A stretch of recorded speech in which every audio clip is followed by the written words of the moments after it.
చాలా రోజుల తర్వాత బిర్యానీ దొబ్బు తిన్నాను. హాయ్ ఫ్రెండ్స్, ఇంట్లో కూర్చొని దెబ్బ సినిమా చూస్తుంటే సడన్ గా కడుపులోంచి సౌండ్లు వస్తున్నాయి. ఏమై ఉంటుందబ్బా అని బయటకు వచ్చి టైం చూస్తే ఇంకేముంది, టైం 2 అయింది. కరెక్ట్ గా ప్రతిరోజు 2 గంటలకి నా కడుపులో ఉన్న అల్లారం మోగిపోతూ ఉంటది. ఇప్పుడు అర్జెంట్ గా ఏదో ఒకటి ఎక్కించాలి. ఏముందబ్బా అని వంటగదిలోకి వెళ్ళి చూస్తే వంకాయ కూర ఉన్నది. ఇది మనకు అస్సలు ఎక్కదు. కానీ ఏదో ఎక్కిద్దాం అనుకునే టైంకి మా తను కూడా వచ్చి బిర్యానీ ఇప్పిస్తాను రారా అన్నాడు. లాస్ట్ లో ఇప్పిస్తాను పదం విన్న తర్వాత నేను ఆగితే ఒంటి మీద ఉన్న గుడ్డ ముక్కలన్నీ నిప్పుకొని వెళ్ళిపోతాను. బండి మీద వెళ్ళేటప్పుడు డస్ట్ ఎక్కువగా పడిపోతుందని మా వాడు కళ్ళ కూలింగ్ గ్లాసులు కొనుక్కున్నాడు. ఇంకా తిన్నగా ఏదో పెద్ద రెస్టారెంట్కి తీసుకెళ్తాడు అనుకుంటే మా పక్క ఊర్లో ఉన్న ఒక చిన్న బిర్యానీ సెంటర్కి తీసుకుని వెళ్ళాడు. ఇక్కడ తీసుకొచ్చి వెయిటర్ని అడిగితే తింటే తిని లేకపోతే బయటికి మింగే అన్నాడు.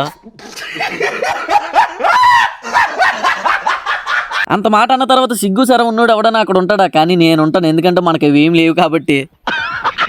ఏదో అనుకున్నారా కానీ బిర్యానీ అదిరిపోయిందని మా వాడితో అంటే డబ్బులు లేవు కాదు కదరా, టేస్ట్ ఎలా ఉన్నా సరే బాగుంటుందిలే అన్నాడు. వాడు ఎన్ని మాట్లాడుతున్నా సరే పట్టించుకోకుండా తినేసాను. ఫ్రీగా వస్తే పెనాయిలో పోతాం, అలాంటిది బిర్యానీ వదులుతాం. సరే మరి నెక్స్ట్ వీడియోలో మళ్ళీ కలుసుకుందాం ఫ్రెండ్స్. వెళ్ళే ముందు మన అకౌంట్ ఫాలో అండ్ సబ్స్క్రైబ్ చేసుకోవడం